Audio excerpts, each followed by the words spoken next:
అందరికీ నమస్కారం. ముఖ్యంగా ఈ నెల 26వ తేదీ నాడు మహాశివరాత్రి హిందువులు ఆచరించే ఒక ముఖ్యమైన పండగ. ఇది శివపార్వతుల వివాహం జరిగిన రోజు. ఈ రోజు రాత్రి శివుడు తాండవం చేసే రోజు, శివయ్యను పూజించే రోజు. శివుడు ఈ రోజే లింగాకారంలో ఆవిర్భవించాడని శివపురాణం చెబుతోంది. ఇది మాఘ బహుళ చతుర్దశి రోజున నాడు మహాశివరాత్రిగా మనం జరుపుకుంటూ ఉంటాం. ఈ వేడుకలో ముఖ్య భాగం ఉపవాసం చేయడం, లింగ ఉద్భవ కాలంలో అభిషేకాలు నిర్వహించటం. ప్రతి ఏటా మాఘ బహుళ చతుర్దశి నాడు చంద్రుడు శివుని జన్మ నక్షత్రమైన ఆరుద్ర యుక్తుడైనప్పుడే వస్తుంది. శివుడు ఈరోజు లింగాకారంగా ఆవిర్భవించాడని శివపురాణంలో ఉంది. సంవత్సరంలో 12 మాస శివరాత్రుల్లో ఈ మహాశివరాత్రి అత్యంత పవిత్రమైనదిగా భావించబడుతోంది. ఇటువంటి మహాశివరాత్రి పర్వదినాన్ని గురించిన చాలా విశేషాలు ఈరోజు నేను తెలియజేస్తాను. ఓం నమః శివాయ నమః. ఓం నమః శివాయ నమః. ఓం నమః శివాయ నమః. ఓం నమః శివాయ నమః. ఓం నమః శివాయ నమః అనే పంచాక్షరి మంత్రంతో ఈ విశేషాలు వివరిస్తారు. ఈ పండుగలో ప్రధానంగా బిల్వ ఆకులతోటి శివుడికి పూజ చేస్తారు. ఒక రోజంతా ఉపవాసం, రాత్రి అంతా జాగరణ చేస్తారు. ఇది శివభక్తులకు అత్యంత పర్వదినం. ఈనాడు శివభక్తులు తెల్లవారుజామునే లేచి స్నానం చేసి పూజలు చేసి ఉపవాసం ఉండి రాత్రంతా జాగరణం చేసి మరునాడు భోజనం చేస్తారు. రాత్రంతా శివ పూజలు, అభిషేకములు, అర్చనలు, శివలీల కథా పారాయణలు జరుపుతారు.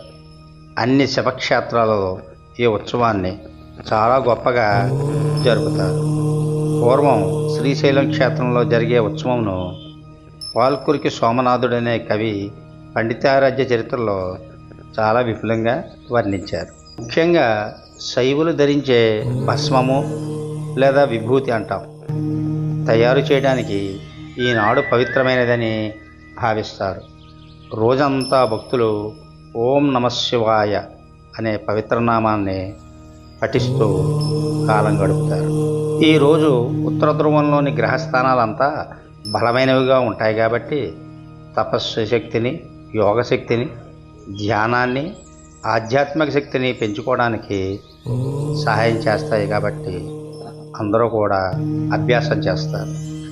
నేపాల్లో కోట్లాది హిందువులు ప్రఖ్యాత పశుపతినాథ్ ఆలయం వద్ద ప్రపంచంలో వివిధ ప్రాంతాల నుండి కలిసి శివరాత్రికి హాజరవుతారు. వేలాది భక్తులు కూడా ప్రముఖ నేపాల్ శివశక్తిపీఠం వద్ద మహాశివరాత్రికి హాజరయ్యి జరుపుకుంటారు. మహాశివరాత్రి రోజున నిశితాకాలం శివ పూజ అనుసరించుటకు అనువైన సమయం. శివుడు లింగ రూపంలో భూమి మీద కనిపించింది నిశితాకాలంగా జరుపుకుంటారు. ఈ రోజున అన్ని శివాలయాల్లో అత్యంత పవిత్రమైన లింగోద్భవ పూజలను నిర్వహిస్తారు. మహాశివరాత్రి గురించి స్కాంద పురాణం, లింగ పురాణం, పద్మ పురాణంతో సహా అనేక ఇతర పురాణాలలో కూడా ప్రస్తావించబడింది. శైవ సంప్రదాయంలో ఒక పురాణం ప్రకారం సృష్టి స్థితి లయ కారకుడైన శివుడు తాండవం చేసే రాత్రి ఇది. స్తోత్రాలు, శైవ గ్రంథాల పఠనం, భక్తుల కోరు ఈ విశ్వనృత్యంలో చేరి ప్రతి చోట శివుని ఉనికిని గుర్తు చేస్తుంది. మరొక పురాణం ప్రకారం ఇది శివుడు మరియు పార్వతి వివాహం చేసుకున్న రాత్రి. ఇంకొక పురాణం ప్రకారం శివరాత్రి అనేది సంవత్సరానికి ఒకసారి శివలింగాన్ని పూజించడం, గతంలో చేసిన పాపాలను ప్రక్షాళన చేసుకోవడానికి పుణ్యమార్గంలో జీవించి కైలాసాన్ని చేరుకోవటం. క్షీరసాగర మదన సమయంలో ఉద్భవించిన హాలాహలాన్ని నుంచి ప్రపంచాన్ని కాపాడటం కోసం శివుడు దాన్ని సేవించి కంఠంలో దాచుకుని నీలకంఠుడనే పేరును పొందిన రాత్రి ఇది. అసలు శివుడు లింగరూపంగా ఆవిర్భవించడానికి ఒక కథ ఉంది. ఒకప్పుడు ప్రళయకాల సంప్రాప్తము కాగా మహాత్ములకు బ్రహ్మ విష్ణువులు ఒకరితో ఒకరు యుద్ధానికి దిగారు. ఆ సమయంలోనే మహాదేవుడు లింగరూపంగా ఆవిర్భవించాడు.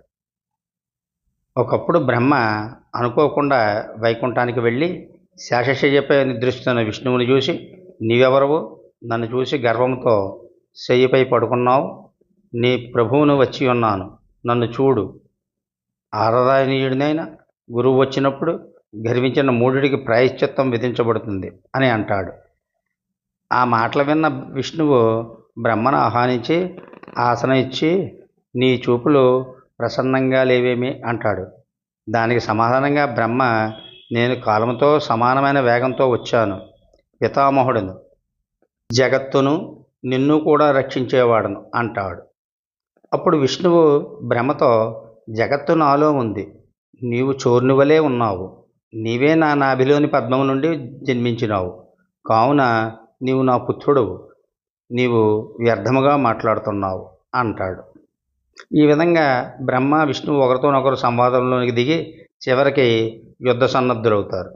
బ్రహ్మ హంసవాహనం పైన, విష్ణువు గరుడు వాహనం పైన ఉండి యుద్ధాన్ని ఆరంభిస్తారు. ఈ విధంగా వారిరువురు యుద్ధం చేస్తూ ఉండగా దేవతలు వారి వారి విమానాలు అధిరోహించి వీక్షిస్తుంటారు.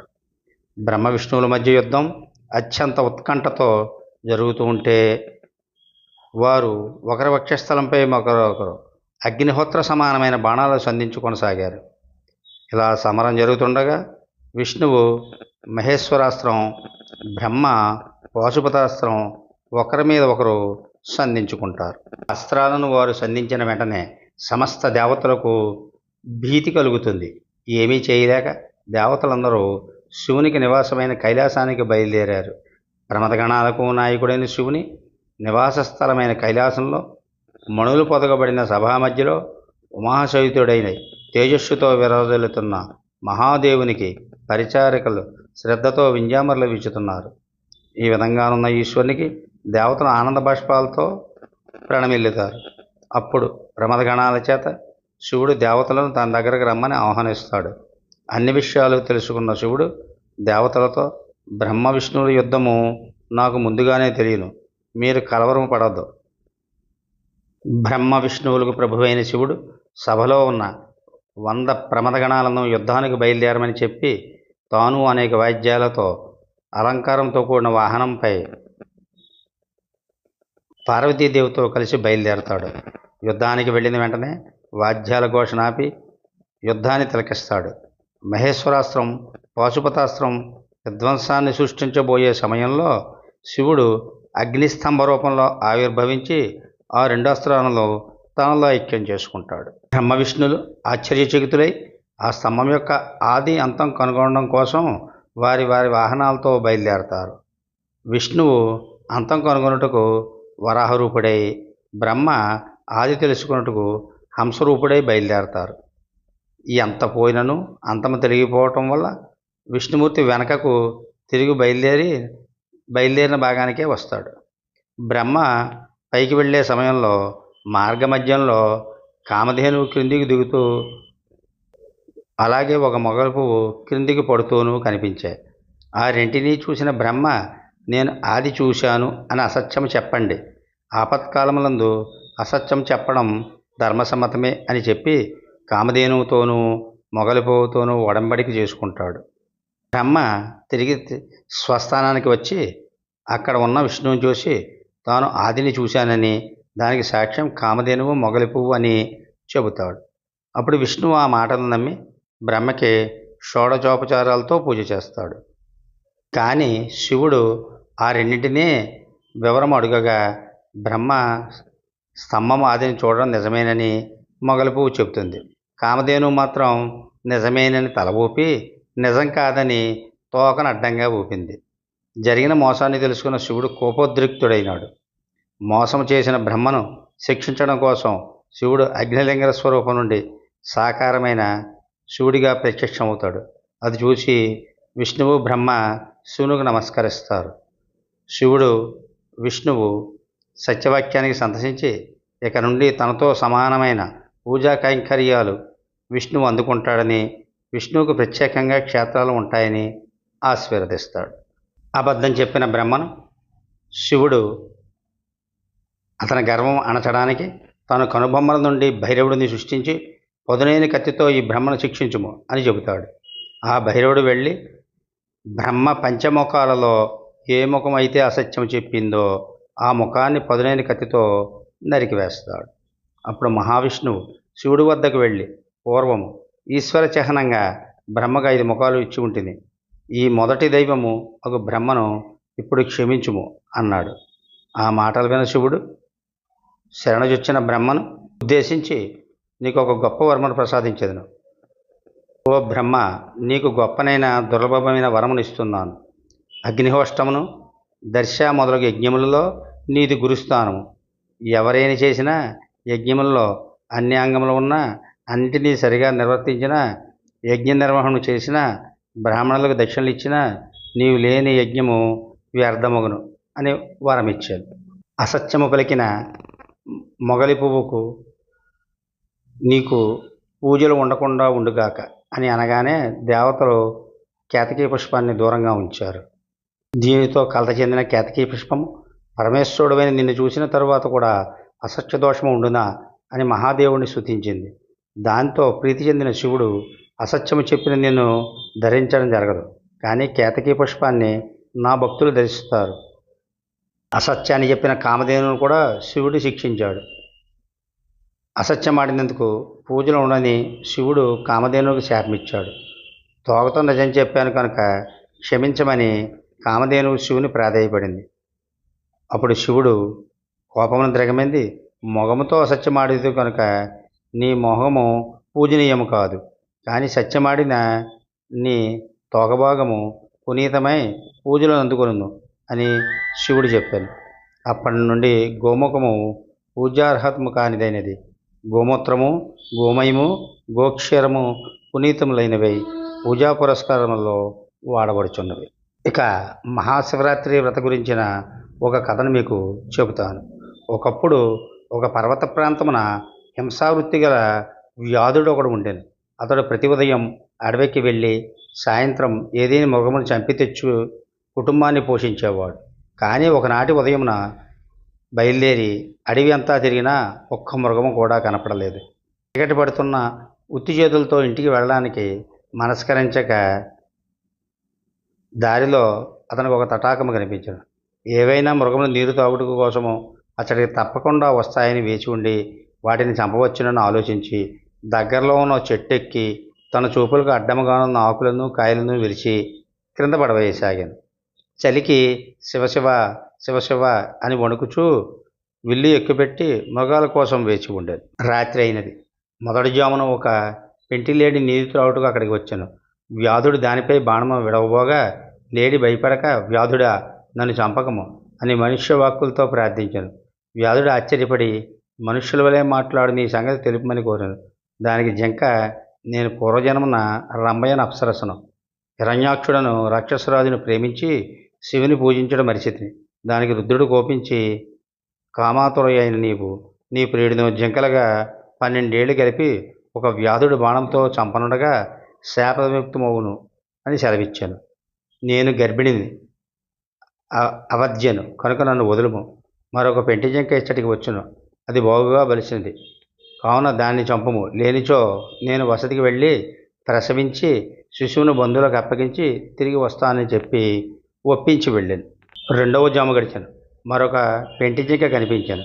వ్యాధుడు సంతోషించి విల్లు ఎక్కుపెట్టి బాణం విడిపోగా అది చూచిన జింక భయపడిన మానవ వాక్కులతో, ఓ వ్యాధుడా, నేను విరహంతో కృషించి ఉన్నాను. నాలోని మేధో మాంసములు లేవు. నేను మరణించినా నీ కుటుంబానికి సరిపోను. ఇక్కడికి అత్యంత స్థూలమైన మగజింక ఒకటి రాగలదు, దాన్ని చంపుము.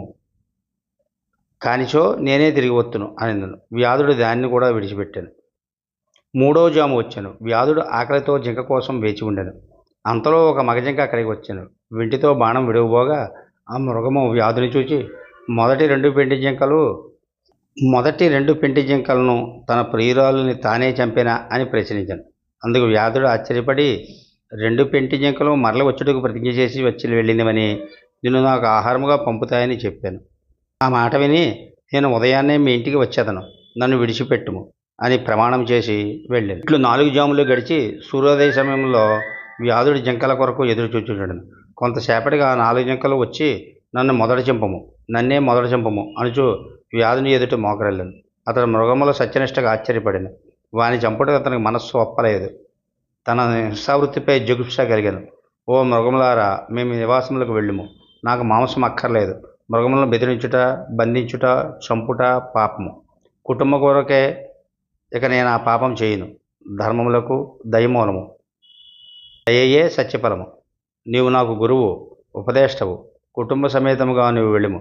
నేను ఇక సత్యధర్మమును ఆశ్రయించి అస్త్రములు వదిలిపెట్టను అని చెప్పి ధనుర్బాణములను పారవేసి మృగములకు ప్రదక్షిణం ఆచరించి నమస్కరించాను. అంతలో ఆకాశమున దేవదుందుములు మురుగాను, పుష్పవృష్టి కురిశాను. దేవదూతలు మనోహరముగా విమానము తెచ్చి ఇట్లనరి: ఓ మహానుభావ, శివరాత్రి ప్రభావమున నీ పాతకము క్షీణించింది. ఉపవాసము జాగరమును జరిపితివి. తెలియకయే జామునకు పూజించితివి. నీవెక్కినది బిల్వవృక్షము. దాని క్రింద స్వయంభూలింగం ఒకటి గుబురులో మరుగున పడి ఉన్నది. నీవు తెలియకయే బిల్వపత్రములు త్రుంచివేసి శివలింగాన్ని పూజించితివి. సశరీరముగా స్వర్గమునకు వెళ్ళుము. మృగరాజా, నీవు సౌటముగా నక్షత్ర పదము పొందు. ఈ కథ వినిపించిన పెదవ పరమేశ్వరుడు పార్వతితో నిట్లెను: దేవి, ఆ మృగ కుటుంబమే ఆకాశమున కనిపించు మృగశిర నక్షత్రము. 3 నక్షత్రములలో ముందున్న 2 జింక పిల్లలు, వెనకున్న 3వది మృగి. ఈ మూడింటిని మృగశీర్షమందరు. వాని వెనుక 3 నక్షత్రములు ఉజ్వలమైనది లుబ్ధక నక్షత్రము. ఆ తర్వాత బ్రహ్మ విష్ణువు ఆదిగా గల దేవతలు శివుడిని ధూపదీపాలతో అర్చించారు. దీనికి మెచ్చిన శివుడు అక్కడి వారితో: మీరు ఈనాడు చేసిన పూజకు సంతచితుని. ఈ రోజు నుండి నేను అవతరించిన ఈ తిథి శివరాత్రి పర్వదినముగా ప్రసిద్ధి చెందును. ఈరోజు ఉపవాసం చేసిన భక్తితో నన్ను లింగరూపముగా కానీ సాకార రూపముగా కానీ ఎవరు అర్చిస్తారో వారికి మహాఫలము కలుగుతుందని చెబుతాడు. తాను ఈ విధంగా అగ్నిలింగ రూపంగా ఆవిర్భించిన ప్రదేశము అరుణాచలముగా ప్రసిద్ధి గలదని చెబుతాడు. అలాగే ఈ సమయాన రుద్రాభిషేకం చేస్తారు. పంచాక్షరి మంత్ర పఠనం జరుగుతుంది. ఓం నమః శివాయ అనేది పంచాక్షరి మంత్రం. అలాగే మహామృత్యుంజయ మంత్రాన్ని కూడా పఠిస్తారు. మహామృత్యుంజయ మఠాన్ని మీకు వినిపిస్తాను. ఓం త్ర్యంబకం యజామహే సుగంధిం పుష్టివర్ధనం ఉర్వారుకమివ బంధనాత్ మృత్యోర్ముక్షీయమామృతాత్. అలాగే ఈరోజు శివసహస్రనామంతో కూడా శివుని పూజిస్తారు. కాబట్టి మీరందరూ కూడా శివరాత్రి పర్వదినాన్ని జరుపుకొని ఆ శివుని యొక్క, ఆ శివపార్వతుల యొక్క ఆశీర్వాదాన్ని మీరందరూ కూడా పొందాలని ఆశిస్తున్నాను. చిదానందరూపం శివోహం శివోహం. సర్వే జనా సుఖినో భవంతు.